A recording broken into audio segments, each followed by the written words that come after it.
अस्सलामुअलैकुम and a very good morning. जाओ लाहौर में आप सबको खुश आमदीद कहते हैं जी। मैं हूं मुनीबा आसिफ। मैं बिल्कुल ठीक ठाक उम्मीद करती हूँ कि आप लोग भी जहाँ कहीं होंगे खैरियत से होंगे। आपका दिन भी बड़ा अच्छा गुजरा होगा और आगाज़ अच्छा हुआ है तो दिन भी अच्छा ही होगा।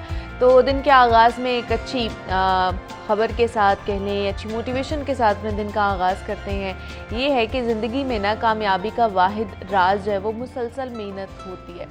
अब मेहनत के बिना कोई ऐसा उसूल नहीं है जिसको अपना कर हम कोई काम अपना पूरा कर पाएँ। मेहनत से ही हम अपनी तकदीर बदल सकते हैं। मगर एक सवाल जो यहाँ पर पैदा होता है कि कब हमें मेहनत की बजाय जो अपनी तरकीब है उसको बदलने की ज़रूरत पड़ती है। ज़िंदगी में ना ऐसे बहुत से मकामात आते हैं जब मेहनत हमें कोई सिला नहीं देती और दरअसल यही वो मकाम होता है जब हमें चाहिए कि अपना रुख मोड़ लें और अपने मंसूबे के तहत मेहनत करें। आप जितने भी मेहनती हों मगर उंगली से कील को दीवार में ठूंस नहीं सकते हैं। आपको उस काम के लिए एक हथौड़ी की ही ज़रूरत पड़ेगी। कहते हैं ना कि जिसका काम उसी को साजे।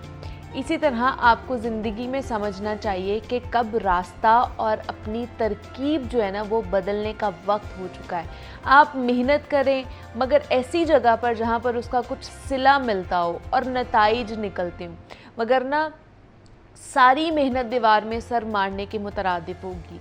एक और बात याद रखें कि जदीद दौर मेहनत से ज़्यादा स्मार्ट वर्क का तकाजा करता है।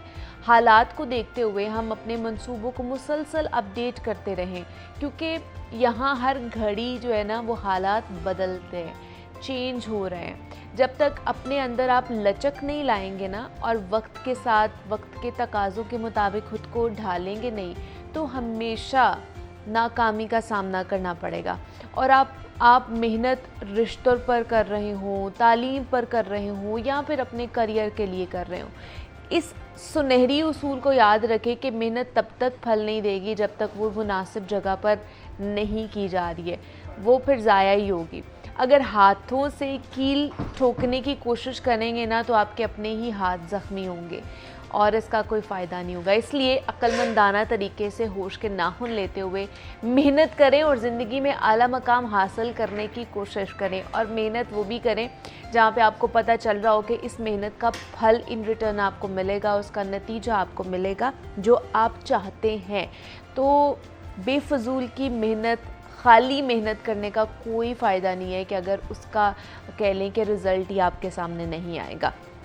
तो ये हमारा पैगाम था और अभी आगे बढ़ते हैं, कुछ हर्बल चीज़ों के हवाले से बात कर लेते हैं। बिकॉज़ आजकल वैसे ही बहुत ज़्यादा हर्बल चीज़ें प्रमोट की जा रही है और बैक टू द नेचर कहा जा रहा है कि जितना आप नेचर के करीब होंगे उतने आपकी सेहत अच्छी रहेगी, आपकी ज़िंदगी अच्छी रहेगी। तो आज हम इसी के हवाले से बात करने जा रहे हैं और एक ऐसी चीज़ है जिसके बारे में बहुत बात होती है, वो है एलोवेरा के हवाले से।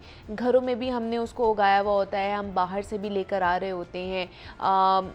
हमें बॉटल्स में भी मिलती है, प्रोडक्ट्स में भी हमें मिलते हैं। कहते हैं कि जी गर्मियों में आप उसको सर पे लगाएं, उसको आप फेस पे लगाएं, स्किन के लिए बड़ी अच्छी है, आपके हेयर्स के लिए बड़ी अच्छी है। इवन दो कि कुछ लोग तो इसको पकाते भी हैं। तो इसका क्या फ़ायदे हैं एलोवेरा के? घर में जो उगाने वाली एलोवेरा है उसको हम किस तरह उगा सकते हैं, उसको इस्तेमाल में किस तरह लेकर आ सकते हैं, कौन सी खाने वाली होती है, कौन सी लगाने वाली होती है। तो ये सारी चीज़ें हैं जो कि आज हमने डिस्कस करनी है। तो इस पर बात करने के लिए हमारे साथ इस वक्त डॉक्टर हाशिम मौजूद है स्टूडियोज़ में, जो कि हर्बल एक्सपर्ट है। तो डॉक्टर साहब आपको वेलकम कहते हैं जागो लाहौर में। कैसे हैं आप? ठीक है, थैंक यू सो मच। अल्हम्दुलिल्लाह, आप खैरियत से? मैं भी बिल्कुल ठीक ठाक। डॉक्टर साहब, एलोवेरा के बहुत सारे फ़ायदे हैं, कुछ हमें पता है कुछ नहीं भी पता है, लेकिन ये एक कहते हैं कि बहुत ही कह लें कि सोने का एक कह लें कि अगर ये आपके घर में लगा हुआ है ना तो इसके बहुत से फ़ायदे आप इसमें से ले सकते हैं। कौन कौन से जो कह लें कि सुनहरी फ़ायदे हैं जो कि हम इससे ले सकते हैं एलोवेरा से, ख़ासतौर पर अगर हमारे घर में पौधा लगा हुआ है इसका? I appreciate your concern because इस वक्त जो जिस तरह आपने बताया कि बहुत सारी प्रोडक्ट्स अवेलेबल हैं और लोग इस्तेमाल भी कर रहे हैं, लेकिन नोटेबल ये है कि जो चीज़ें अवेलेबल हैं क्या उनका हमें प्रॉपर इफ़ेक्ट्स मिल रहे हैं? जी। अगर हमें प्रॉपर इफेक्ट्स मिल रहे हैं तो it's mean we are doing good, और अगर हमें उनके प्रॉपर इफेक्ट्स नहीं मिल रहे, जैसे कि इस वक्त हीट जो है 38 पे जा रही है, जी। तो सबसे ज़्यादा हमारी स्किन बर्न हो रही है। तो if the aloe vera which is according to the international scientific standard, if that you will apply, तो फिर तो आपको उसका रिजल्ट मिलेगा। अच्छा। अदरवाइज अगर उसमें कोई ऐसी सिंथेटिक चीज़ है जो इमीडिएट आपको इफेक्ट तो दे रही है, केमिकल है, जी। लेकिन वो उसका वो रिजल्ट नहीं मिलेगा जो कि आपको रिक्वायर्ड है फॉर द टाइम बिंग तो मिले। तो जैसे अभी आपने बताया लोगों ने घरों में लगाई हुई है जगह जगह, इसका देखना ये है कि एलोवेरा की दुनिया में 3000 टाइप्स हैं। अच्छा, 3000 3000 टाइप्स, टाइप्स। यस। ओके। हम लोग बहुत बात करते हैं एलोवेरा के हवाले से, बट ये बड़ा अनफॉर्चुनेट है, बड़ा ठीक है। बड़ा अनफॉर्चुनेट है कि हम एलोवेरा का जितना जिक्र करते हैं वैसे हमें प्रैक्टिकली रिजल्ट नहीं मिल रहा है। अच्छा। उसकी रीज़न क्या है?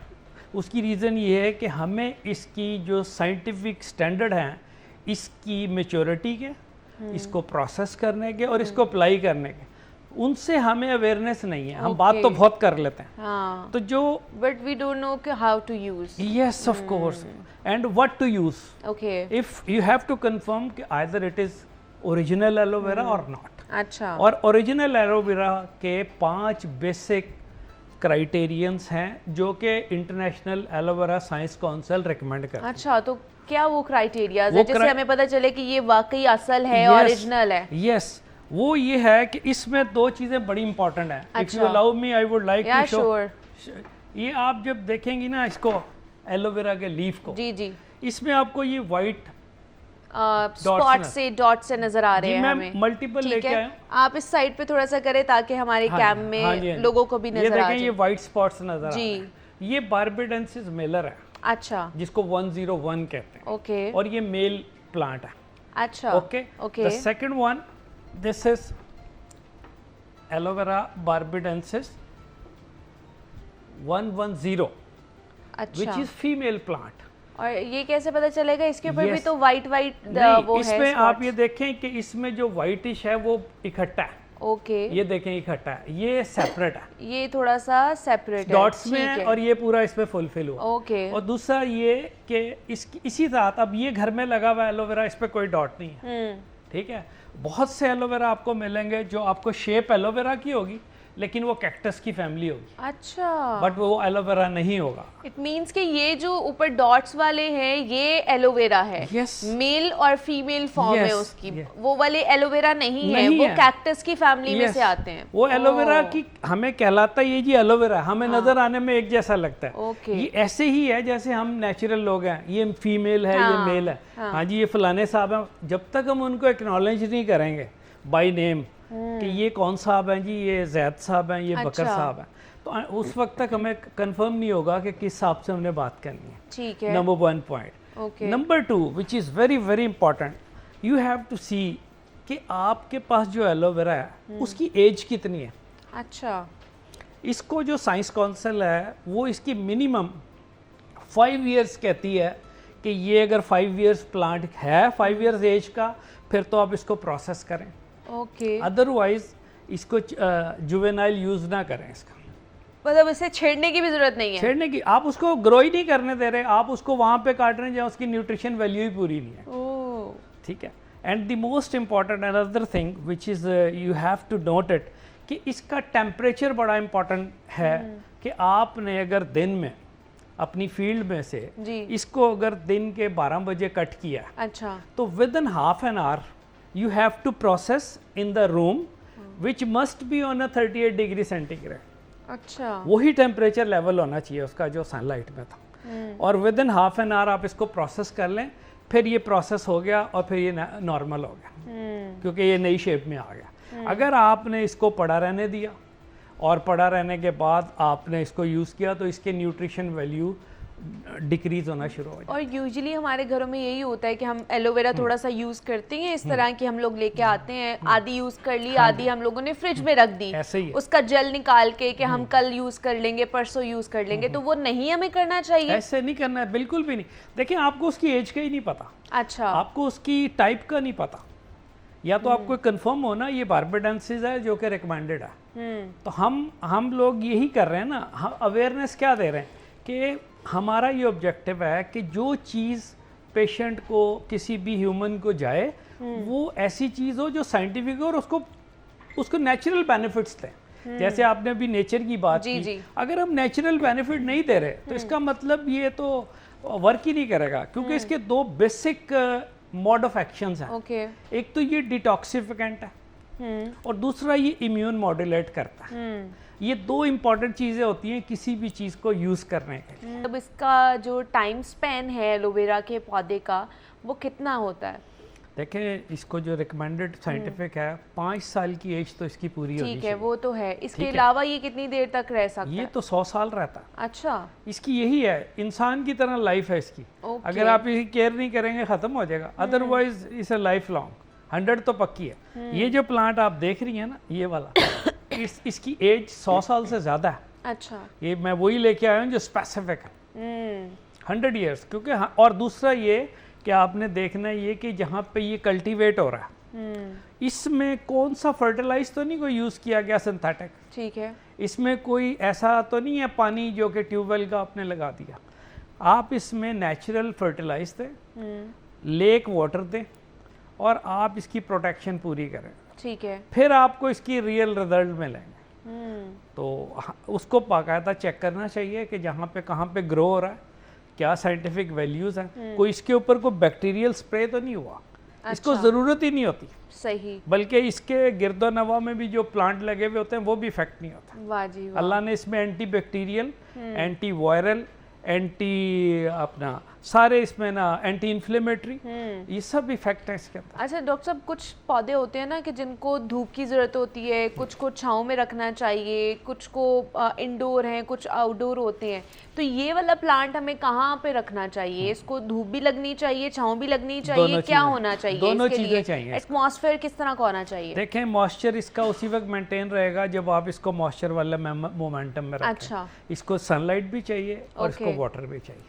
अच्छा, दोनों चीज़ें इसको चाहिए। ठीक है, मतलब ऐसी जगह पे रखें जहाँ पे कहीं ना कहीं इसको सनलाइट भी मिल रही हो और मॉइस्चर भी इसके मेंटेन रहे। जी बिल्कुल बिल्कुल, तभी आप रियल गोल अचीव कर सके।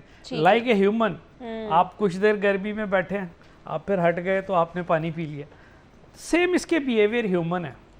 मैं एज ए प्रोफेशनल हर्बलिस्ट आपको ये बताना चाहता हूँ कि आप इसकी इतनी ज़्यादा इंडिकेशंस हैं जिससे हम बेनिफिशियरी नहीं हो रहे, इसलिए कि प्रॉपर यूज़ नहीं हो रहा। सही। अभी हमने अपने कुछ क्लिनिकल ट्रायल्स में ऐसे मेल फीमेल इनफर्टाइल अपना कपल्स को हमने किया कि अल्हम्दुलिल्लाह उनकी इनफर्टिलिटी जो है ना वो नॉर्मल ख़त्म हो गई और वो फर्टाइल हो गए। तो इसके अंदर तो लाजवाल मिरेकल्स हैं।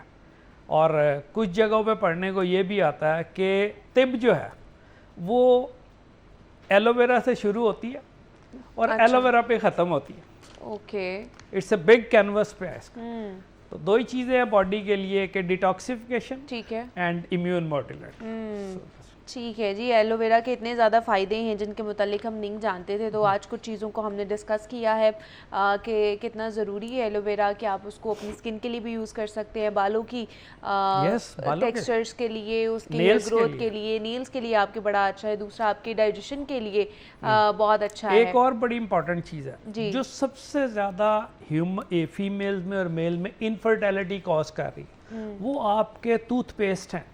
अच्छा, जो कि सिंथेटिक है। ओके, हमारे पाकिस्तानी या फॉरेनर है, आप उनको बंद, वो क्योंकि जितने भी रिक्वायर्ड बैक्टीरियाज होते हैं ना वो उनको भी किल कर देते हैं। सही तो अगर आप एलोवेरा को टूथपेस्ट के तौर पे, माउथ वॉश के तौर पे, गॉर्गल्स भी करें, आप उनको सर्वाइवल दे सकते हैं। वो ये ना कि बैक टू द नेचर, आप जितना नेचर के करीब जाएंगे उतना ही अच्छा रहेगा आपका लाइफ साइकिल। तो हमारे साथ डॉक्टर हाशिम खान मौजूद है, हर्बल एक्सपर्ट हैं, हर्बलिस्ट हैं। डॉक्टर साहब बहुत शुक्रिया आपके वक्त का कि आप पर आए और एलोवेरा के ऊपर हम बात कर रहे थे। यार जनाब, अब कुछ बात कर लेते हैं गर्मियों के हवाले से कि हमने इस गर्मी का तोड़ किस तरह निकालना है। ख़ास तौर पर जैसे ही गर्मी की शिद्दत बढ़ना शुरू हो जाती है ना, तो घरों में पानी जो है ना वो ठंडा पिया जाता है, फ्रीज़र वाला ठंडा बर्फ़ पानी पीने की कह लें कि हमें आदत लग जाती है, फिर हम ठंडे मशरूबात का भी इस्तेमाल कर रहे होते हैं ताकि हमारी प्यास जो है उसको भी ख़त्म किया जा सके और हम हाइड्रेटेड भी रहें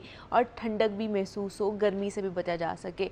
लेकिन ज़्यादा ठंडा पानी भी आपकी सेहत के लिए ठीक नहीं हो सकता, वो भी आपका वज़न गेन करने में मददगार होता है। ये भी एक चीज़ मैंने कहीं पढ़ी थी। तो इसमें कितनी सदाकत है कि आप ज़्यादा ठंडा पानी पीते हैं तो आपका वज़न बढ़ सकता है या आपके चांसेस हैं, तो इस पर हमने बात करनी है। फिर हमारे पास किस तरह के ऑप्शंस मौजूद हैं इस समर्स में कि आप कौन से मशरूबात का इस्तेमाल कर सकते हैं। देन अगर आप डिटॉक्सिफिकेशन की तरफ जाना चाहते हैं इस गर्मियों में, तो उसके लिए किन किन चीज़ों का इस्तेमाल हमें करना चाहिए। तो इस पर बात करने के लिए हमारे साथ महानूर हारून है स्टूडियोज़ में, जो कि क्लिनिकल न्यूट्रिशनिस्ट हैं, डाइटिशियन हैं। महानूर, आपको वेलकम कहते हैं जागो लाहौर में। कैसी हैं आप? ठीक है, मैं ठीक अल्हम्दुलिल्लाह। आप कैसी हैं? मैं भी बिल्कुल ठीक ठाक। महानूर, गर्मियों में ख़ुद को हमने हाइड्रेट कैसे रखना है, क्योंकि गर्मी बहुत ज़्यादा है, पानी तो पी रहे हैं लेकिन पानी का इंटेक आपको पता है ज़्यादा हो जाता है, फिर दूसरा कि ठंडे मशरूबात और ठंडा पानी पीने का भी दिल कर रहा होता है। तो सबसे पहले तो बताइए, जो कि कहते हैं कि ज़्यादा ठंडा पानी भी आपका वेट गेन करने में कह लें कि हेल्पफुल होता है, वाकई ऐसा है?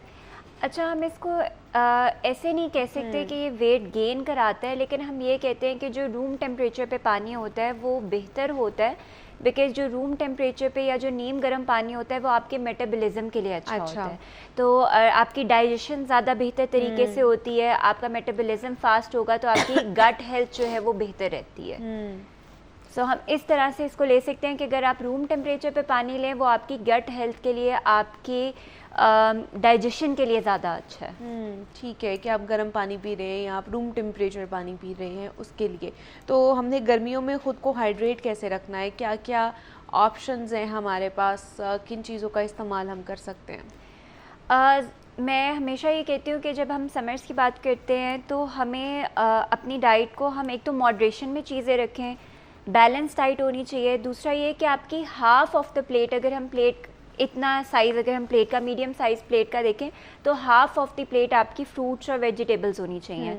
सबसे बेहतर ये है कि समर्स में हम फ्रूट्स का, वेजिटेबल्स का इस्तेमाल करें जिनमें वाटर कंटेंट जो है वो भी अच्छा होता है, फाइबर भी अच्छे अमाउंट में हमें मिलता है, विटामिन्स और मिनरल्स भी अच्छे अमाउंट में मिलते हैं, तो आपकी डाइजेशन को भी बेहतर बनाते हैं, आपकी गट हेल्थ को भी बेहतर रखते हैं और आपकी इम्यूनिटी भी अच्छी रखती है, जो कि कॉम्प्रोमाइज़ हो सकती है डिहाइड्रेशन की वजह से अगर आपका वाटर इनटेक इतना नहीं है। अब ज़्यादातर लोगों में क्या होता है कि वो गर्मियों में भी उनका इनफ वाटर इनटेक नहीं होता जितना होना चाहिए। अब उसके साइंस और सिम्टम्स ये है कि आप घर में असेस कर सकते हैं कि अगर आपको यूरिनेशन इतनी नहीं हो रही फ्रीक्वेंट, या अगर आपका यूरिन का कलर जो है वो बहुत डार्क आ रहा है, जैसे डार्क येलो आ रहा है, या आपको बहुत ज़्यादा फिटीग यानी थकावट फील हो रही है। कुछ लोग कहते हैं कि अच्छा मसल्स में सोरनेस हो रही है या मसल्स में क्रैम्प्स पड़ रहे हैं, स्किन ड्राई हो रही है, तो ये सारे साइंस एंड सिम्टम्स हैं कि आपकी बॉडी को ज़्यादा पानी चाहिए। आपका वाटर इनटेक, आपके हाइड्रेशन लेवल्स इतने नहीं हैं, तो वो आप डिहाइड्रेशन की तरफ जा रही है आपकी बॉडी। बिल्कुल, तो उसको अब पानी चाहिए। बिल्कुल उसको पानी चाहिए, उसको ऐसे फ्रूट्स और वेजिटेबल्स चाहिए जिनमें वाटर कंटेंट अच्छा होता है। आप हरे पत्ते वाली सब्जियों का ज़्यादा से ज़्यादा इस्तेमाल करें जिनमें एंटीऑक्सीडेंट्स भी मौजूद होते हैं, जो वैसे ही आपकी बॉडी के लिए अच्छे होते हैं, इम्यूनिटी के लिए अच्छे होते हैं, हार्ट हेल्थ के लिए अच्छे होते हैं, गट हेल्थ के लिए अच्छे होते हैं।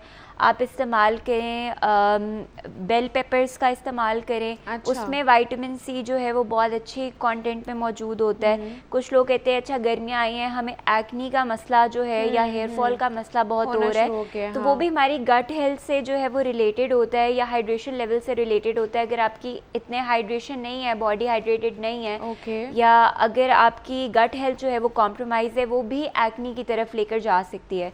तो आप विटामिन सी रिच फ्रूट्स का, वेजिटेबल्स का इस्तेमाल करें, कैरेट्स का, क्यूकम्बर्स का, ग्रेप फ्रूट का इस्तेमाल करें। आजकल वाटरमेलन आया हुआ है, वाटरमेलन में वाटर कंटेंट बहुत अच्छा होता है, आपकी स्किन के लिए बहुत अच्छा है, वैसे ही एक कूलिंग इफेक्ट बॉडी में प्रोवाइड करता है, तो आप अच्छा फील करते हैं। ऐसे समर्स में लोग कहते हैं ना कि हम ऐसे फूड्स हमने खाने हैं कि हम अच्छा फील करें, ज़्यादा तेल वाली चीज़ें, ठंडा फील करें, ख़ास तौर पे जिनकी आउटडोर जॉब्स होती हैं, वो कहते हैं कि ऐसी चीज़ें हो कि हमें जो है ना थकावट ना महसूस होए। तो आप इसके अलावा आप कूलिंग ड्रिंक्स का इस्तेमाल कर सकते हैं। उसमें चिया सीड्स, बेसिल सीड्स का इस्तेमाल कर सकते हैं, जो कि बॉडी को कूलिंग इफेक्ट जो है वो देती है। आजकल लोग पूछ रहे हैं कि हम ऐसी कौन सी ड्रिंक्स इस्तेमाल करें जो कि अच्छी हों बॉडी के लिए जो है। तो आप उन ड्रिंक्स का इस्तेमाल कर सकते हैं जिनमें शुगर ना हो। अच्छा, अब शुगर जो है, जितनी ज़्यादा शुगर होगी ड्रिंक्स में, जितनी ज़्यादा शुगरी बेवरेजेस होंगी, वो डिहाइड्रेशन करेगी, वो आपकी बॉडी से वाटर कंटेंट को बाहर निकालेंगी। तो आप एप्पल, बीटरूट, कैरेट जूस आजकल बहुत चला हुआ है। कांजी का इस्तेमाल कर सकते हैं। कांजी एक बहुत अच्छा प्रोबायोटिक है। हेल्दी बैक्टीरिया को बॉडी में प्रोड्यूस करता है। कांजी का शरबत जो है, बिल्कुल कांजी का शरबत इस्तेमाल कर सकते हैं। लस्सी का इस्तेमाल कर सकते हैं, कूलिंग इफेक्ट भी देती है, प्रोबायोटिक है, गट हेल्थ के लिए भी अच्छी रहती है। ठीक है। और जिस तरह आपने चिया सीड्स, बेसिल सीड्स की बात की है, इसी तरह गर्मियों में आपको पता होगा गूंद कतीरे का भी बात की जाती है। बिल्कुल, हड्डियों के लिए बहुत अच्छा होता है गूंद कतीरा, हड्डियों के लिए हमारी। हाँ जी। अच्छा, ऐसी क्या उसके अंदर प्रॉपर्टीज है? बेसिकली उसके अंदर कैल्शियम बहुत अच्छी अमाउंट में होता है। वो आपकी बोन हेल्थ को बहुत अच्छे तरीके से जो है वो रेगुलेट करता है। तो गूंद कतीरे का आप इस्तेमाल कर सकते हैं। पानी आप उसको योगर्ट के अंदर डाल सकते हैं, मिल्क के अंदर डाल के ले सकते हैं। लो फैट मिल्क का इस्तेमाल कर लें, घर की बनी हुई दही का इस्तेमाल कर लें, लस्सी में ऐड करके जो है वो आप ले सकते हैं। आजकल एक प्रोबायोटिक ड्रिंक चली हुई है, कंबूचा समर्स में बहुत अच्छी होती है, आपकी इम्यूनिटी को बड़ा अच्छा रखती है। कंबूचा बेसिकली होती है फर्मेंटेड टी होती है। अच्छा, फर्मेंटेड टी होती है, उसमें बैक्टीरिया बहुत अच्छी अमाउंट में जो है वो आप कह लो कि बॉडी में वो प्रोड्यूस करती है। तो वो उसका इस्तेमाल कर सकते हैं। अब तो बहुत रेडली अवेलेबल है मार्केट्स में। अच्छा, कंबूचा, ये हमें मार्केट से मिल जाती है। हाँ जी। तो ये आप लोग ले सकते हैं कि आपकी गट हेल्थ के लिए गट हेल्थ के लिए बहुत अच्छा है। मैं गट हेल्थ पे इसलिए एम्फेसाइज कर रही हूँ क्योंकि अक्सर गर्मियों में इम्यूनिटी जो है ना वो कॉम्प्रोमाइज़ हुई होती है, क्योंकि हमारी एक तो वाटर इनटेक नहीं सही होती, दूसरा ये कि हम सही से खा पी नहीं रहे होते, क्योंकि हम कहते हैं कि अच्छा कुछ खाने पीने का दिल नहीं कर रहा, बस दिल कर रहा है कि हम कोल्ड ड्रिंक का इस्तेमाल करते रहें, आइसक्रीम्स का इस्तेमाल करते रहें, ठंडी चीज़ों का इस्तेमाल करें हम। तो हम एक प्रॉपर जो सालन, रोटी जो हमें चाहिए सलाद के साथ, थोड़ा हम इस्तेमाल नहीं कर रहे कर देते हैं। हाँ, अच्छा, दूसरा जैसे अगर देखा जाए तो हमारे कल्चर में हमारे यहाँ पे सत्तू का इस्तेमाल होता है, इमली आलू बुखारे का इस्तेमाल होता है गर्मियों में जब आता है। फिर उसके बाद ये वाले शरबत है, फिर जो है रो है शुगर केन का, उसका भी इस्तेमाल किया जाता है, उसका भी जूस पिया जाता है। तो ये भी अच्छे हैं हमारे लिए। अच्छा, आप इसका इस्तेमाल कर सकते हैं, लेकिन बेहतर ये है कि आप मॉडरेशन में इस्तेमाल करें। इमली आलू बुखारे का शरबत भी यूज़ करना है तो उसके अंदर चीनी के बजाय शक्कर का इस्तेमाल करें या स्टीविया का इस्तेमाल कर सकते हैं। शक्कर भी मॉडरेशन में, क्योंकि अगर मैं चीनी और शक्कर की बात करूँ तो वो दे तो आपको कैलोरीज ही रही है ना। जो लोग स्पेशली समर्स में वेट लॉस करना चाह रहे हैं वो इससे थोड़ा परहेज़ करें। दूसरा ये कि आप उसके अंदर एडिशनली मिंट का इस्तेमाल कर सकती है, चिया सीड्स ऐड कर लें, थोड़ा सा जिंजर ऐड कर लें, हल्दी का इस्तेमाल कर सकते हैं। ये वो चीज़ें हैं जो कि एंटी इन्फ्लेमेटरी है नेचर में, इनके अंदर एंटीऑक्सीडेंट्स मौजूद हैं। तो अगर आपको कैलोरीज जा भी नहीं है आपकी बॉडी में थ्रू जूसेस, तो कोई हेल्दी एलिमेंट भी जा रहा है जो आपकी बॉडी में हेल्थ इफेक्ट्स जो है वो, हेल्थ बेनिफिट्स जो है वो दे रहा है। तो आप chia seeds, basil seeds, mint जैसे मैंने कहा, इसका इस्तेमाल ज़रूर करें अपनी ड्रिंक्स के अंदर। लेमन का इस्तेमाल करें, वो भी आपके लिए बड़ा अच्छा है, विटामिन सी रिच है। बिल्कुल, विटामिन सी रिच है, आपकी स्किन को ग्लोइंग रखेगा, स्किन को प्लम्प रखेगा, आपकी इम्यूनिटी के लिए अच्छा है, डाइजेशन को, हाजमे के लिए अच्छा है, डाइजेशन को बेहतर बनाने में, अगर आपने डाइजेशन को बेहतर करना है तो आप इसका इस्तेमाल कर सकते हैं। अच्छा, जो डिटॉक्स करना चाहते हैं, टॉक्सिन्स को अपनी बॉडी से एक्सक्रीट आउट करना चाहते हैं, वो किस तरह का डिटॉक्स वाटर बना सकते हैं? अच्छा, आप डिटॉक्स वाटर में कोशिश करें कि कॉम्बिनेशन ऑफ चीज़ों का इस्तेमाल करें। आप क्यूकम्बर्स का इस्तेमाल कर सकते हैं, मिंट लीव्स का इस्तेमाल कर सकते हैं। इसके अलावा जैसे कि मैंने कहा, आप सीड्स का इस्तेमाल कर सकते हैं इसके अंदर। और आप बड़ा जग बना के रख लें एक, और उसको आप throughout the day sip by sip जो है वो लेते रहें। इसके अलावा जो है जिंजर का आप इस्तेमाल इसके अंदर कर सकते हैं। जिंजर जो है वो एंटी इन्फ्लेमेटरी है नेचर के अंदर, आपकी स्किन के लिए बहुत अच्छा है, आपकी गट हेल्थ के लिए और इम्यूनिटी के लिए बहुत अच्छा है। ठीक है कि वो जिंजर जो है वो वैसे भी कहा जाता है कि अदरक आपके मैदे के लिए एंटी इन्फ्लेमेटरी होते हैं। बीटरूट का इस्तेमाल कर सकते हैं, थोड़ा सा पिंक सॉल्ट का इस्तेमाल कर सकते हैं, क्योंकि यूजुअली इलेक्ट्रोलाइट इम्बैलेंस भी हुआ होता है गर्मियों में, तो आपके इलेक्ट्रोलाइट्स को जो है वो बैलेंस में रखेगा। और अगर आप फूड से लेना चाहते हैं तो मैग्नीशियम और पोटेशियम रिच फूड्स का इस्तेमाल आप कर सकते हैं। ओके, तो ये सारी हैं कि आपने किस तरह हाइड्रेट रहना है समर्स में, उसमें क्या क्या इनटेक हमें करना चाहिए, उस पर हम बात कर रहे थे। महानूर हारून हमारे साथ मौजूद थी। Mahnoor, thank you so much for coming. यहाँ पे एक छोटी सी ब्रेक लेते हैं, मिलते हैं इस ब्रेक के बाद।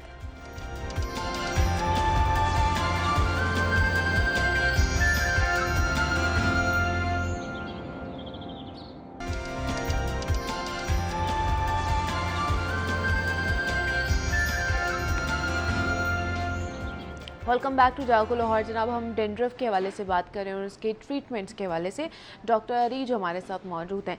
डॉक्टर अरीज, जिस तरह हम बात करते हैं डेंड्रफ के हवाले से, तो हमारे यहाँ पे कॉन्सेप्ट है कि हम ऑयलिंग बहुत ज़्यादा करते हैं कि उससे हमारे बाल ज़्यादा अच्छे हो जाएंगे, लंबे घने हो जाएंगे।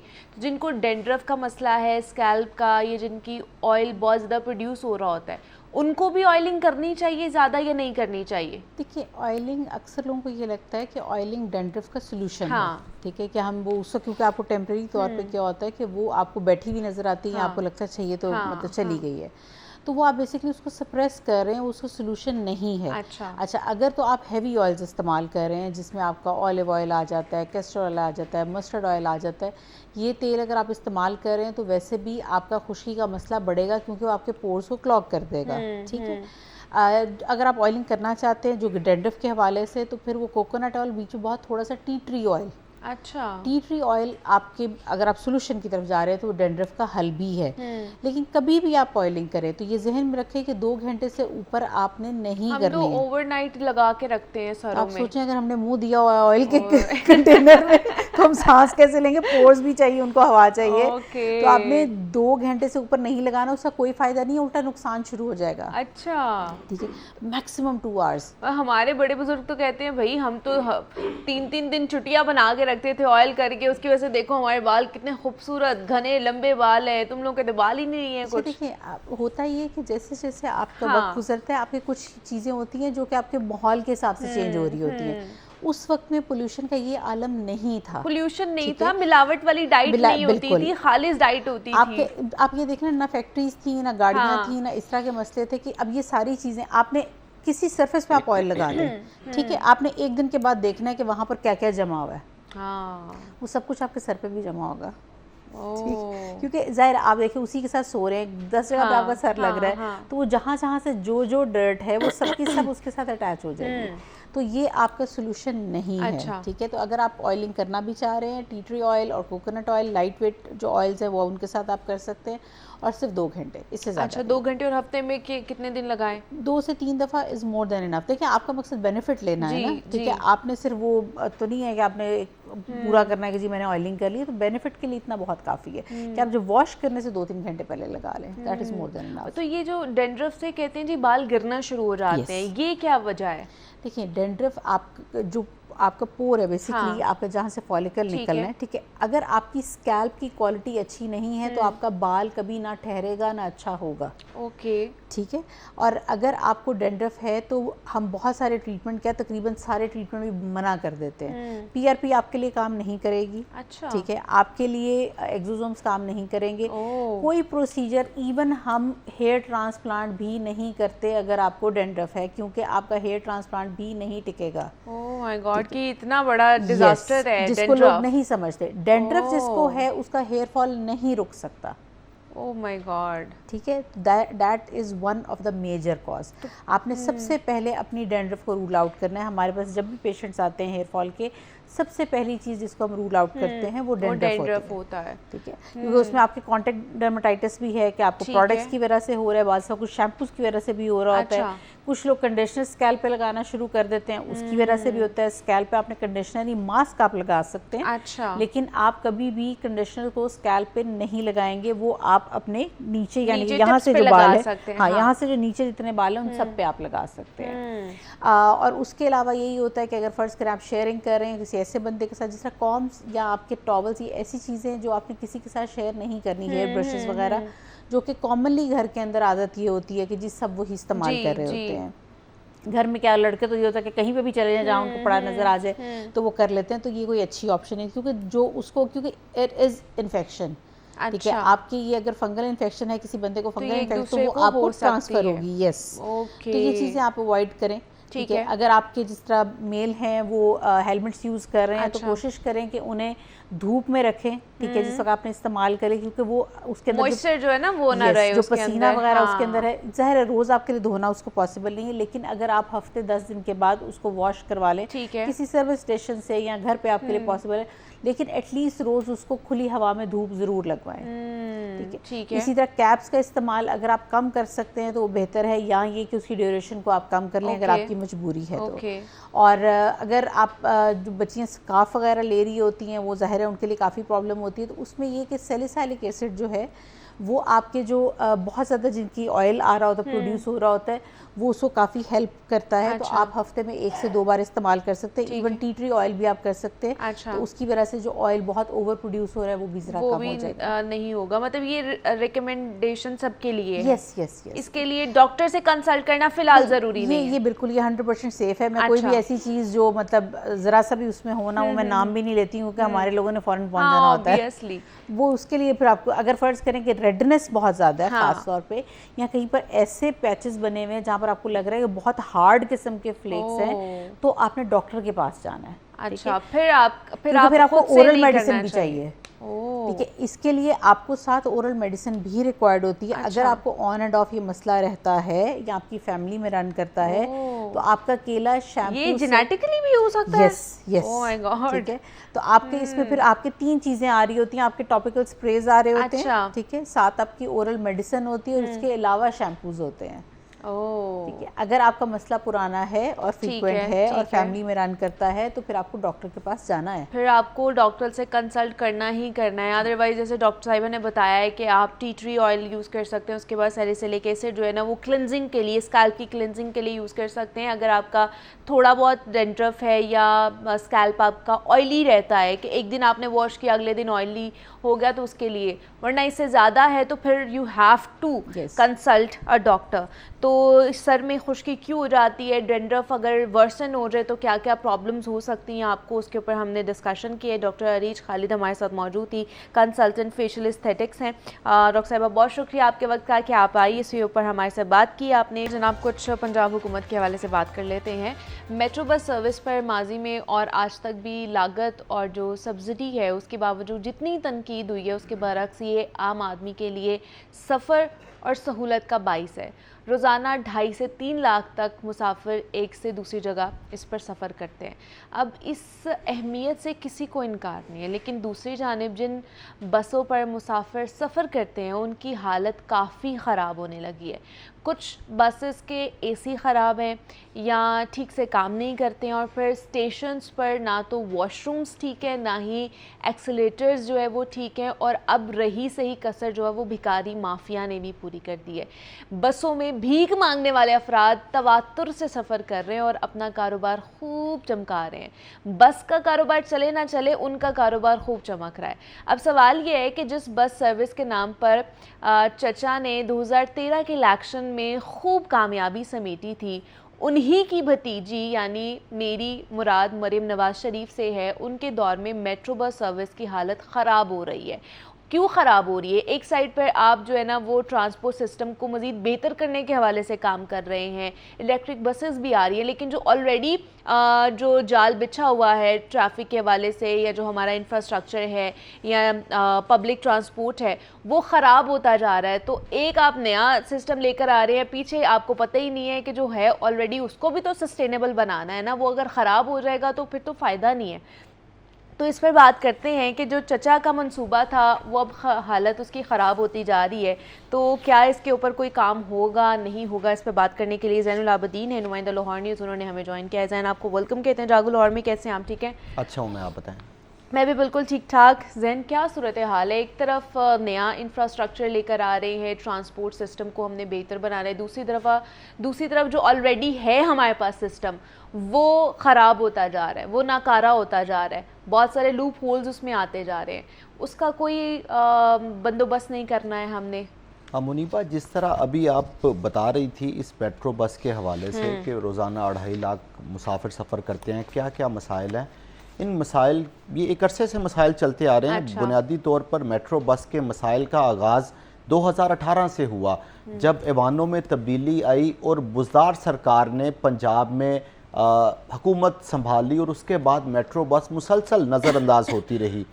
फरवरी 2024 में जब मरीम नवाज़ की हुकूमत बरसरे इक़्तिदार आई तो उस वक्त मैं अज्यूम कर रहा था ज़ाती तौर पे एज ए रिपोर्टर कि ये जो मेट्रो बस का मंसूबा है जो कि शादरा से गजूमता तक चल रहा है, अब इसकी हालत बेहतर होगी। वो हालत बेहतर क्यों होगी? क्योंकि पाकिस्तान मुस्लिम लीग नून की ही हुकूमत ने इस मंसूबे को बनाया था। जिस तरह अभी आपने हवाला दिया कि चचा का मंसूबा था, तो अब भतीजी को उसमें अगर एक वर्ड इस्तेमाल कर लेते कि वरासत में मिला तो वो बेहतर होता। तो इस मंसूबे पर खातर खा तवज्जो देनी चाहिए थी। फरवरी से लेके जून तक, क्योंकि बजट निगरान हुकूमत का था, फरवरी 2024 की बात कर रहा हूँ, जब जून 2024 में मरीम नवाज़ की हुकूमत ने पहला बजट दिया तो जो ट्रांसपोर्ट के लिए फंड्स रखे गए उसको देखकर मैंने एक दफ़ा फिर अज्यूम किया कि वाकई ही ट्रांसपोर्ट के सेक्टर पर खातर खा रकम खर्च की जाएगी। जहाँ पर लाहौर में नई मेट्रो लाइंस बनेगी, वहीं पर जो एग्जिस्टिंग लाइंस मौजूद हैं जिसमें मेट्रो बस है, ऑरेंज ट्रेन है, स्पीडो बस है, उनको भी बेहतर बनाया जाएगा। लेकिन अनफॉर्चुनेटली मैं तो आपके सामने बबांगे दोहल इस चीज़ को तस्लीम करता हूँ कि मेरी तमाम तर जो तवक्कुआत थी या जो मेरे आइडिया से वो गलत हो गए। मैं मोस्ट ऑफ द टाइम जिस तरह मैं ख़बर को परसीव करता हूँ वो सच्ची हो ही जाती है, लेकिन ये मैंने आपके सामने एडमिट कर लिया कि मेरी ये खबर जो मैंने अज्यूम किया था वो गलत हो गई। शुक्र है मैंने टीवी पे ऑन एयर नहीं किया, अदरवाइज़ वो मुझे ज़्यादा इंसल्ट फील होती कि मेरी ये खबर क्यों गलत हो गई। तो it's very unfortunate. Punjab government को इस मेट्रो बस के ऊपर तवज्जो देनी चाहिए। सबसे पहली वजह है तवज्जो देने की कि पाकिस्तान का, सिर्फ लाहौर पंजाब का नहीं, पूरे पाकिस्तान का ये वाहिद पब्लिक ट्रांसपोर्ट का मंसूबा है जो कामयाब हुआ। इसके अलावा आज तक पूरे पाकिस्तान में ना कोई ऐसी मिसाल है, ना ही कोई ऐसा प्रेसिडेंट मौजूद है कि कोई जो ये पब्लिक ट्रांसपोर्ट का मंसूबा है वो कामयाब हुआ हो। कुछ मिसालें मैं आपके सामने रख देता हूँ। माजी से लेके आज तक हालिया एग्जाम्पल मेट्रो ऑरेंज ट्रेन की है। ऑरेंज ट्रेन में रोज़ाना 2.5 से 3 लाख मुसाफिरों के सफ़र करने की गुंजाइश है। आज तक मैक्सिमम 1.25 लाख लोगों ने सफ़र किया। इसका मतलब है कि मेट्रो ऑरेंज ट्रेन भी वो नताइज नहीं दे सकी। रिसेंटली जो इलेक्ट्रिक बसों का मंसूबा शुरू हुआ उसमें कहा गया कि रोज़ाना 70 से 80 हज़ार मुसाफिर सफ़र कर सकेंगे। अभी तक ये रेशो 40 से 45 हज़ार तक आ रही है। मैं सिर्फ अपनी इन मिसालों से ये हुकूमत को बताना चाह रहा हूँ कि जो मंसूबा आज तक पब्लिक ट्रांसपोर्ट का कामयाब हुआ उसके ऊपर ही आपने तवज्जो नहीं दी। मेट्रो बस शादरा स्टेशन पे देखें या गजूमता स्टेशन पे देखें, तिल धरने की जगह नहीं है। बिल्कुल ऐसे है। मेट्रो बस अंदर से खचाखच भरी हुई है और वहां पर ही जो सहूलियात हैं वो मुयस्सर नहीं आ रही। अब आप देखें जिस तरह अभी आपने मसाइल की निशानदेही की, मेट्रो बस पे सवार होने से लेके मेट्रो बस के स्टेशन से उतरने तक मेट्रो बस को मसाइल ने घेरे में ले लिया है। जैसे ही कोई मुसाफिर मेट्रो बस के स्टेशन पे पहुंचता है अगर वो बुज़ुर्ग है या किसी आर्जे में मुब्तला है तो वहाँ पर उसको बरकी जीने मुयसर नहीं आ रहे। अच्छा। जो एक्सीलेटर हैं वो बंद पड़े बंद पड़े हैं, हैं। ठीक है। अल्टीमेटली उसको एलिवेटेड स्टेशन पर जाने के लिए सीढ़ियों का सहारा लेना पड़ रहा है। ओके। उसके बाद जब वो मेट्रो स्टेशन पर पहुंच चुका है, बस का इंतजार कर रहा है। इस गर्मी का मौसम जब पीडीएम में अलर्ट जारी कर रहा है कि Heat हीट wave वेव का। है, उस वक्त स्टेशन के ऊपर पानी मुयसर नहीं है, जो पंखे हैं वो वहां काम पर नहीं कर रहे हैं, वो वहां रेस्ट रूम नहीं है, वॉशरूम नहीं है, वॉशरूम्स नहीं है, वॉशरूम खराब पड़े हैं। फिर उसको टिकट के हसूल के लिए एक लंबी कतार में लगना पड़ रहा है। वो कहाँ पर है ट्रैफिक इंटीग्रेटेड सिस्टम, वो कहाँ पर कार्ड सिस्टम है जो कहते ऑटोमेटेड सिस्टम जो है हमारा कहाँ गया है वो कहाँ पे, वो ऑटोमेटेड फेयर कलेक्शन सिस्टम कहाँ पे है, बंद पड़ा है। तो अभी उसने मेट्रो बस के मजे लेने हैं, उससे पहले ही वो अजियत में मुब्तला हो चुका है। फिर उसके बाद जब मुसाफिरों का हजूम, जैसे ही बस ने आना है तो उस मुसाफिरों के हजूम ने उस बस के अंदर जाने की कोशिश करनी है। ठीक है। उस वक्त भी धक्कम पेल है, अगर किसी को जगह मिल गई तो वो बस के अंदर सवार हो गया, अदरवाइज उसको अगली बस का इंतजार करना पड़ेगा। हमने अज्यूम कर लिया कि उसने ये तमाम मुश्किल मराहल तय करके वो बस में बैठ चुका है। इस गर्मी के मौसम में जब दोपहर के वक्त टेम्परेचर 40 डिग्री को टच करना शुरू कर दिया है, एक बस जिसके अंदर 200 से 250 लोग मौजूद होंगे, उसके शीशे बंद होंगे, तो सिर्फ वही बंदा अज्यूम कर सकता है जो उस बस के अंदर मौजूद है कि क्या सफोकेशन होगी उसके अंदर। लोग अंदर बैठे, उन्होंने को सांस थोड़ी ना रोक ली है, लोग सांस ले रहे हैं। बिल्कुल। लोगों की एक अपनी बॉडी हीट है। फिर जब एक जो बस है वो बंद हो चुकी है, उसकी भी हीट है। इतने फैक्टर्स हैं, तो लोग फिर अंदर चीखे ना मारें, एहतजाज ना करें तो और क्या करें। ये जिन बसों को कहा गया कि ये लाल बसें आलमी मेयार की बसें हैं, ये कैसी आलमी मेयार की बसें हैं कि जिनमें एसी नहीं चल रहे। ओ भाई, वो एरियाज दुनिया के लाइक कनाडा जहाँ पे ठंड ज़्यादा होती है, वहाँ पे पब्लिक ट्रांसपोर्ट में एसी चल रहे हैं। तो जहाँ पे पाकिस्तान के जिसके 8 महीने गर्मी में गुजरते हैं, यहाँ पर आप लोगों को इस बस के अंदर एयर कंडीशन की सहूलियत। तो सारी बसेस इस वक्त रूट पर मौजूद हैं या कुछ खराब भी हैं, कुछ डिपो में पड़ी हुई हैं? निजी कंपनी वीडा जो इस वक्त मेट्रो बस चादरा से गजूमता तक चला रही है, इसके साथ मुआहदा ये था कि ये 64 बसें ट्रैक के ऊपर चलाएगी। जो पीक आवर्स हैं उसमें हर 5 मिनट बाद बस आएगी, जो ऑफ पीक आवर्स हैं उसमें 10 से 12 मिनट के दौरानिया में बस आएगी। 64 में से इस वक्त 48 बसें हैं जिनको ट्रैक के ऊपर चलाया जा रहा है। इसका मतलब है कि 16 बसें जो बस डिपो है उसके अंदर महदूद हैं, उनको ट्रैक के ऊपर नहीं चलाया जा रहा। जब अल्टीमेटली बसों की तादाद कम होगी तो वो दुरानियाँ जिसमें आपने हर 5 मिनट बाद पीक आवर में बस पहुंचानी है, वो दुरानियाँ भी अल्टीमेटली बढ़ता जा रहा है। वो जो 5 मिनट बाद बस आनी है वो अब 10 से 15 मिनट बाद बस आती है। जब 10 से 15 मिनट बाद बस आएगी उसके भी 2 फैक्टर्स हैं कि जो मेट्रो स्टेशन है वहां पर रश बढ़ता जाएगा। जब लोगों को बस मुयसर नहीं तो बस बे के ऊपर जो रश है वो बढ़ता जाएगा। तो ये मास ट्रांजिट वाले पॉलिसी क्या करते हैं कि टिकटिंग का अमल स्लो कर देते हैं। अच्छा। फॉर इंस्टेंस अगर 50 बंदे की लाइन है तो 10 बंदे को टिकट दे दी, बाकियों को गोली दे दी कि हाँ अभी आपको टिकट देते हैं। तो वो बस बे के ऊपर लाइन भी लंबी होती जाती है। तो ज़रूरत इस अमर की है कि जो मुआहदे के मुताबिक 64 बसों का फ्लीट मेट्रो बस के ट्रैक पर चलाना है, वो उतनी ही बसें ट्रैक के ऊपर आएँ ताकि लोगों को बर वक्त बस भी मुयसर आए, मेट्रो स्टेशन पर रश भी ना हो। और इस तरह की जो ये पॉलिसीज़ बनाई जाती हैं कि टिकट कम दे दें लोगों को या लोगों प्रोसेस कर लें, स्लो प्रोसेस कर लें, लोगों की तस्हीक की जाए, तो इससे भी छुटकारा मिल सकता है। मास ट्रांजिट अथॉरिटी जिसको इस वक्त पंजाब गवर्नमेंट ने मल्टी बिलियंस रुपीस का फंड दिया है, जो बजट रखा है, जो इस वक्त इलेक्ट्रिक बसें चला रही है, नई लाइंस की फिजिबिलिटी बना रही है।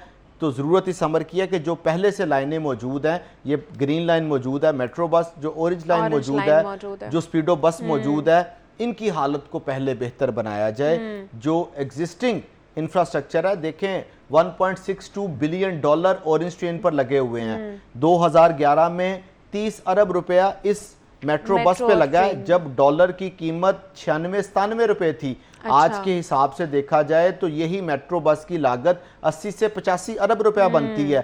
तो ये 80 अरब रुपए का प्रोजेक्ट इसको खंडरात में तब्दील करने की बजाय इसके ऊपर 1 अरब रुपया लगा के इसको बेहतर बना दें ताकि ये चमकता हुआ खूबसूरत मेट्रो बस नजर आए। मैंने इससे पहले भी अर्ज किया कि लाहौर में जो इस वक्त ये मेट्रो बस लाहौर की पहचान बन चुकी बिल्कुल है। ऐसे है। लाहौर के दीगर शहरों में जो रहने वाले लोग हैं वो बाकायदा इस बस को देखने के लिए आते हैं। उनकी ख्वाहिश होती है कि वो लाहौर की मेट्रो बस में सफ़र करें, फिर अपने जो इस बस के सफ़र के एक्सपीरियंस है दूसरों के साथ शेयर भी करें। तो अगर वो जाके ये शेयर करेंगे कि हमारा सांस बंद होना शुरू हो गया तो खाक आपकी इज्जत होगी। वहाँ पे रेस्ट रूम नहीं है, वॉशरूम नहीं है, पंखे काम नहीं कर रहे हैं, तो ये अगर आप चाहते हैं कि एक्सपीरियंस शेयर किया जाए तो फिर तो वेल एंड गुड है। हाँ, तो अब फिर देखें ना, फिर ग्राउंड के ऊपर हुकूमत की तस्हीक हो रही है, जब बातों में ये लोगों की तस्हीक हो रही है, बातों में फिर हुकूमत की तस्हीक होना शुरू हो जाएगी।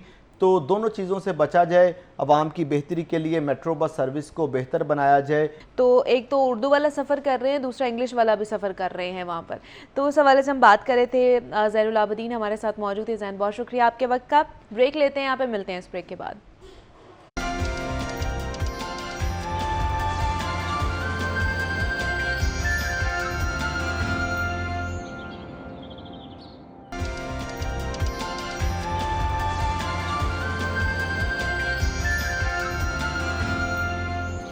वेलकम बैक टू जागो लाहौर। जनाब, अब कुछ बात कर लेते हैं गंदम के हवाले से, क्योंकि गंदम का जो मसला है वो बहुत ज़्यादा बढ़ता ही जा रहा है और किसान जो है वो गंदम का सरकारी रेट ना मिलने पर सरापा एहतजाज भी हैं। पंजाब हुकूमत गंदम का जो सरकारी रेट है वो ना देने की पॉलिसी पर अमल पैरा है और वो कह रही है कि हम इमदादी जो रेट है इसका वो उसका तयन नहीं करेंगे, ओपन छोड़ेंगे, और जिसकी वजह से किसान सरापा एहतजाज हैं। तो क्या मौक़िफ़ इख्तियार किया जा रहा है किसानों की तरफ से और आगे लाया अमल क्या अपनाया जाएगा, इस पर हम बात करते हैं। इस पर बात करने के लिए किसान रहनुमा हैं खालिद महमूद खोकर साहब, उन्होंने हमें ज्वाइन किया है और उनसे बात करते हैं। खालिद साहब, बहुत शुक्रिया आपके वक्त का। खालिद साहब, बताइएगा क्या सूरत हाल है, जो गंदम की सरकारी कीमत नहीं, उसका तयन, इमदादी जो कीमत है उसका तयन नहीं किया जा रहा गवर्नमेंट की तरफ से, क्या वजूहात आपको लगती हैं? वो तो कहती है कि IMF ने हमें मना किया है, तो वाकई ऐसा है? देखिए जी, बहुत शुक्रिया। पहली बात तो ये है कि किसान की इस वक्त बहुत ही पोजीशन जो ना अबतर हो चुकी है जी, कि गंदम का नुकसान वो मेरे ख्याल में अगले 5 साल में पूरा नहीं कर सकता जितना उसका नुकसान हो गया। जो हम कैलकुलेट कर रहे हैं कि हमारा कोई 1500 अरब रुपया हमें असल रेट से कम मिला है, और अगर हम अपना प्रॉफिट छोड़ दें तो 1106 अरब रुपए बनते हैं जो हमारी कॉस्ट ऑफ प्रोडक्शन से हमें कम मिला है। जी, हुकूमत कह रही है IMF, देखें ना, पिछले साल भी हुकूमत ने यही कहा कि IMF की वजह से हम इसको डीरेगुलेट कर रहे हैं, हमने नुकसान बर्दाश्त किया, लेकिन फिर हुकूमत ने ही IMF की खिलाफ वर्जी की। 8 अगस्त को एक नोटिफिकेशन जारी किया पंजाब हुकूमत में जिसमें मुख्तलिफ अजला के रेट फिक्स कर दिए। खुद ही पंजाब हुकूमत हमारे कॉस्ट ऑफ प्रोडक्शन निकाली 3410 रुपये पिछले साल, और जब इन्होंने रेट फिक्स किए जो कि इनलीगल था, IMF की खिलाफ वर्जी भी थी, वो था 2600, 2650, 2650 और किसी जिले का 2675 मैक्सिमम ये था।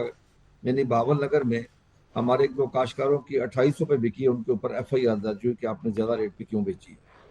हालांकि कास्ट ऑफ प्रोडक्शन 3410 रुपए थी और 25% एक थंब रूल है दुनिया का, वो काश्तकार को प्रॉफिट देते हैं।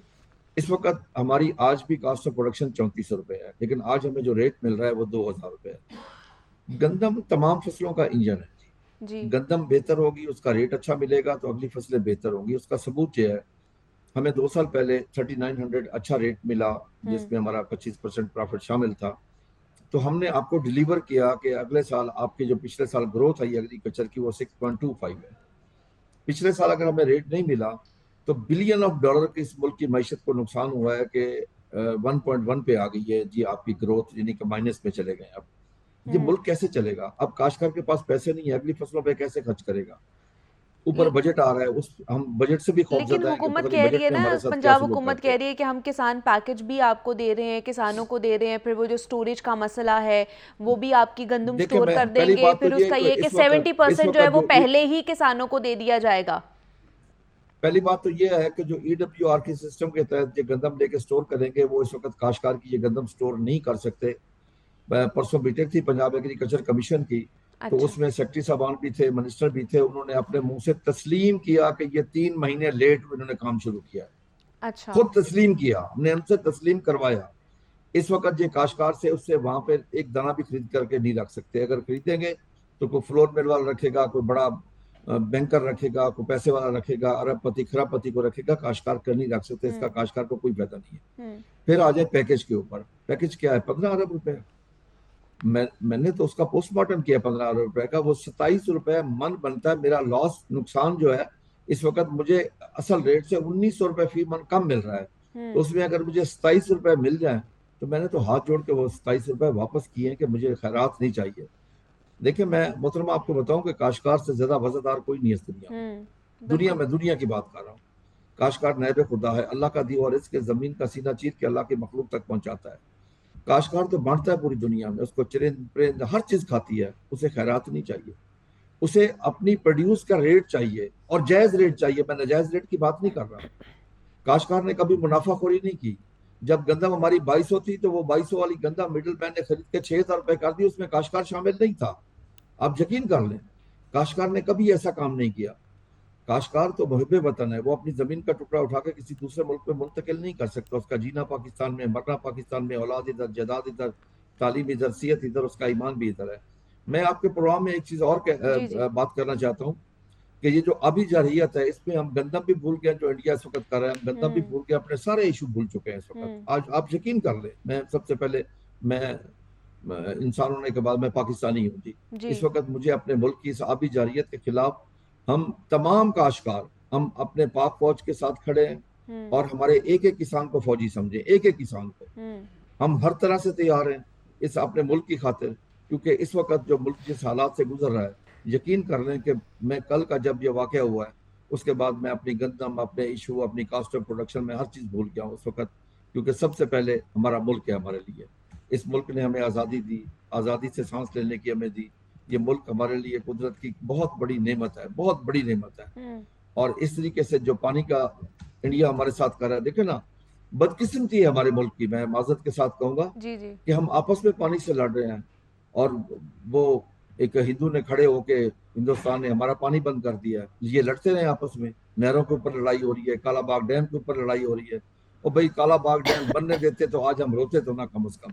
यकीन कर लें, मैं आज के आपके तवज्जुह से आज भी सिंधी भाइयों को ऑफर करता हूँ, काला बाग डैम बनने दें। हम पंजाब वाले आपसे एक ट्रीटी साइन करते हैं, तमाम अख्तियारात आपको देने के लिए तैयार हैं, लेकिन बनने दें। ये पावर का सिस्टम, पावर का जो इस वक्त इशू है खत्म होगा, बाकी चीजें पानी अवेलेबल होगा। सबसे पहले जितना पानी आपको चाहिए सिंध वाले आप लें, जितना पानी काला बाग डैम बनने दें। आगे अब आपका क्या लायामल होगा खालिद साहब? अगर हुकूमत नहीं खरीदती है इस कीमत के ऊपर तो आप लोगों का आगे क्या होगा स्टेप?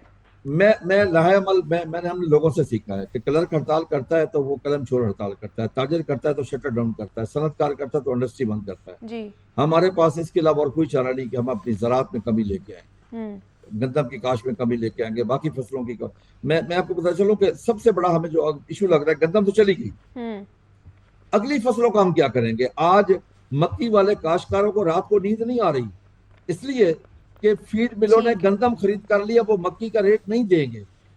यानी कि गंदम से तमाम रास्ते निकलते हैं, गंदम की वजह से हमारी सब्जी रुल गई है सारी। आज प्याज का रेट 7 रुपए किलो है, यानी कि आपको तो दादा करेंगे कॉस्ट ऑफ प्रोडक्शन 40 रुपए किलो है और हमें 7 रुपए किलो मिल रहा है। हमें किसी सब्जी का कोई रेट नहीं मिला। ठीक है, मतलब सरकारी रेट नहीं मिलेगा गवर्नमेंट की तरफ से, तो आप लोग जो है ना गंदम की काश्त में कमी लेकर आएंगे और इसी तरह एहतजाज जारी रहेगा। ऐसा कहना था खालिद महमूद खोखर साहब का। खालिद साहब बहुत शुक्रिया कि आपने अपना मौक़िफ़ जो है वो हमारे साथ शेयर किया है। ये सारी सूरत हाल थी गंदम के हवाले से जिसके ऊपर हम बात कर रहे थे। तो अभी आगे बढ़ते हैं, कुछ स्टूडेंट्स के हवाले से बात कर लेते हैं कि पाकिस्तानी स्टूडेंट्स हैं, उनके ऊपर तो जनाब भूत सवार है कि हमने जाना है तो बाहर जाना है और बाहर जाकर हायर स्टडीज़ करनी है।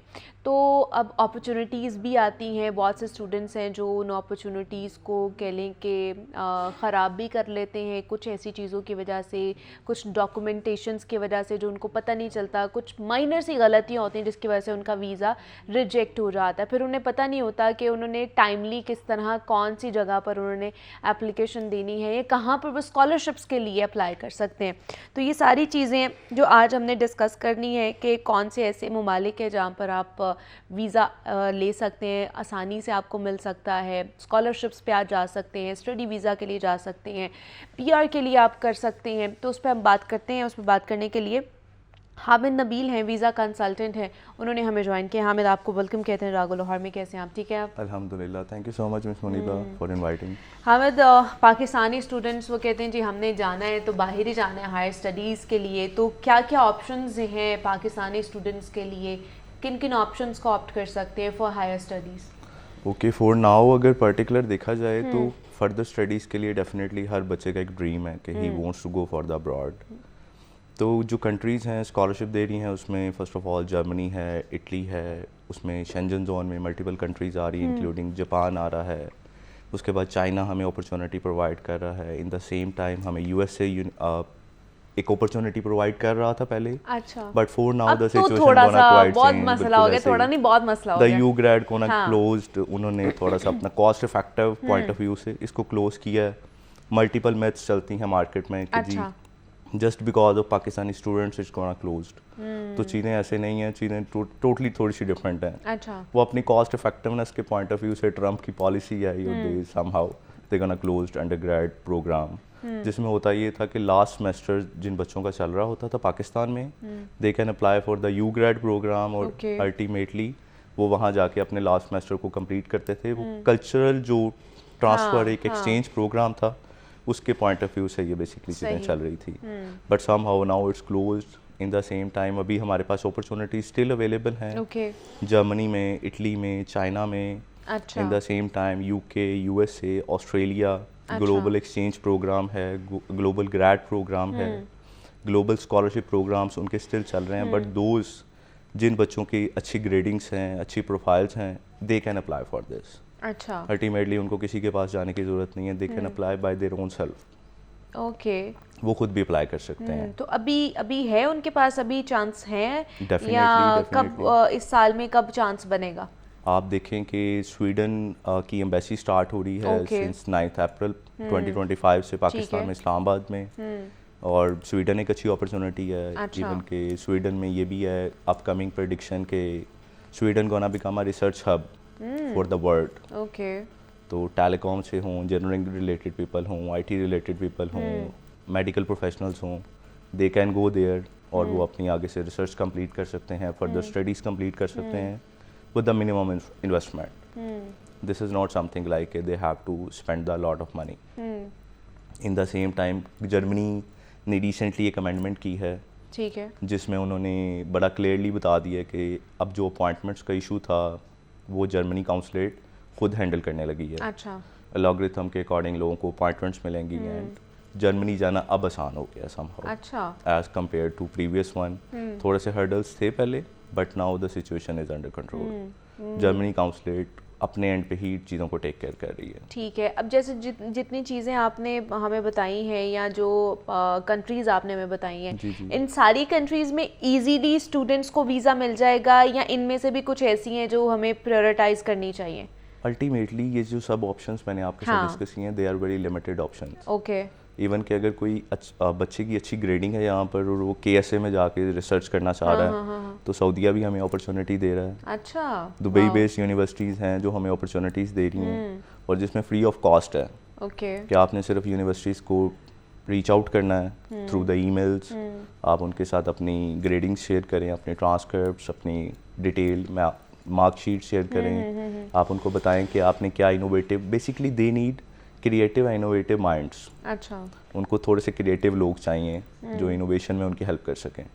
तो अगर उस तरह का कोई भी स्टूडेंट अप्लाई करता है तो वो ultimately got the success in it. तो उसके लिए क्या क्राइटेरिया होता है? आपको कब अप्लाई करना चाहिए? आपको अपनी FSC के बाद, इंटरमीडिएट के बाद करना चाहिए, बैचलर्स के बाद करना चाहिए? कब आपको अप्लाई करना चाहिए? बेसिकली दो मेनली प्रोग्राम्स ऑफर कर रहे हैं वो, bachelor undergrad program and the post grad program, masters ठीक प्रोग्राम। है, अगर बच्चे ने इंटरमीडिएट किया हुआ है और वो अप्लाई करना चाहता है तो अल्टीमेटली वो भी जा सकता है। अगर कोई बैचलर के बाद जाना चाहता है, इवन के UK आपको अपॉर्चुनिटी प्रोवाइड कर रहा है कि अगर आपकी स्टडीज़ में गैप है जी, तो देन भी आप UK जा सकते हैं। अच्छा उसमें भी ऐसा कोई हर्डल्स नहीं है। विदाउट आइट्स और विद आइट्स दोनों ऑप्शंस अवेलेबल होते हैं इसमें। ठीक है। इसमें- और ये तो लोग बड़ा ख़ासतौर पर स्टूडेंट्स कहते हैं कि जी विदाउट आइल्स ही हो जाए, ये ज़्यादा अच्छा है, इससे थोड़ा घबराते हैं हमारे स्टूडेंट्स। अल्टीमेटली घबराते ज़रूर है, लेकिन एक एज है उसका अगर कोई कर लेता है, अदरवाइज यूके एक अपॉर्चुनिटी प्रोवाइड कर रहा है। अच्छा, फिर मार्केट में ये भी था कि कनाडा और ऑस्ट्रेलिया, यहाँ पर भी बड़ा मुश्किल हो गया हुआ है स्टूडेंट वीज़ा अप्लाई करना, वो भी आपको नहीं मिल रहा। ऑस्ट्रेलिया में सम हाउ हर्डल्स हैं, वो अल्टीमेटली उसमें हमारे ही कुछ फ्लॉज हैं, अच्छा। उनको मैं हाईलाइट नहीं करूँगा यहाँ पर। बट अगर कनाडा की बात करें तो उनकी एक्सट्रीम क्लोज हुई है रिसेंटली, बट कनाडा और ऑस्ट्रेलिया हमें अपॉर्चुनिटी दे रहा है स्किल्ड इमिग्रेशन की। Skilled immigration. Skilled immigration, okay. Skilled immigration basically है, अगर इसको डिस्क्राइब किया जाए कि if someone have 16 year education and the 1 year relevant experience in their particular field, okay. तो वो एलिजिबल होगा अच्छा। For the skilled immigration. उनको बेसिकली हुनरमंद लोग चाहिए, उनको इंजीनियर्स चाहिए, आईटी प्रोफेशनल्स चाहिए, उनको डॉक्टर्स चाहिए, अच्छा। उनको एमबीए क्वालिफाइड लोग चाहिए जिन्होंने एचआर में किया हो, उनको यूनिवर्सिटी लेक्चरार्स रिक्वायर्ड हैं, अकाउंटेंट्स रिक्वायर्ड हैं, सीम्स लाइक उनको ट्रेड ऑक्यूपेशंस रिक्वायर्ड हैं। अच्छा। तो there are multiple opportunities are available, still Canada और ऑस्ट्रेलिया में अवेलेबल है, और अभी तक सो ऑन इसमें सक्सेस है। I didn't hear about the failure in दोनों प्रोग्राम्स में, अभी ठीक तक है। कोई एज सच रिजेक्शन नहीं है। ठीक है। तो क्या ख़ास तौर पर बच्चे या वो लोग जिनके वीज़ा रिजेक्ट हो जाते हैं, वो कौन सी गलतियाँ करते हैं usually? जब बच्चे एक चीज़ में एक्सपर्टीज़ नहीं होती और वो उसको ट्राई करते हैं विदाउट रिसर्च, तो हाई चांसेस होते हैं रिजेक्शन के। अच्छा। जब उसमें मिस्टेक्स होती हैं, अगर वो किसी से कंसल्ट कर लें तो अल्टीमेटली उनकी हेल्प हो जाती है, और वो जो प्रॉब्लम्स हैं उनको हम रेक्टिफाई करके एज सच कर सकते हैं मैनेज। और इसके अलावा भी स्टूडेंट्स के अलावा भी बहुत से लोग हैं जो गलतियां करते ही होंगे ना, जो कि पीआर के लिए अप्लाई कर रहे हैं या बाकी चीज़ों के लिए भी, वर्क परमिट के लिए भी अगर वो उसके लिए भी अप्लाई कर रहे हैं, तो इसलिए कंसल्टेशन लेना बहुत ज़्यादा ज़रूरी Exactly. है। किसी प्रोफेशनल बंदे से आप एक दफ़ा कंसल्ट कर लें कि ये सारी चीज़ें, आपका ये गोल है, आप ये करना चाहते हैं, तो वो अच्छे तरीके से आपको एक रोड मैप दिखा देते हैं, आपके जितने भी एरर्स हैं उन्हें एलिमिनेट कर देते हैं, ताकि आपका फर्दर जो प्रोसेस है बड़ा स्मूथली होता है। तो ये सारे ऑप्शंस थे स्टूडेंट्स के लिए जो हमें देख रहे थे कि आप कौन कौन से ऑप्शंस ऑप्ट कर सकते हैं। हाई चांसेस हैं कि आपका वहाँ पर वीज़ा लग जाएगा फॉर स्टडीज़। तो हामिद नबील हमारे साथ मौजूद है। Hamid, thank you so much for coming, Thank you so और मुझे इजाज़त दीजिए, अपना ख्याल रखिएगा, अल्लाह हाफ़िज़।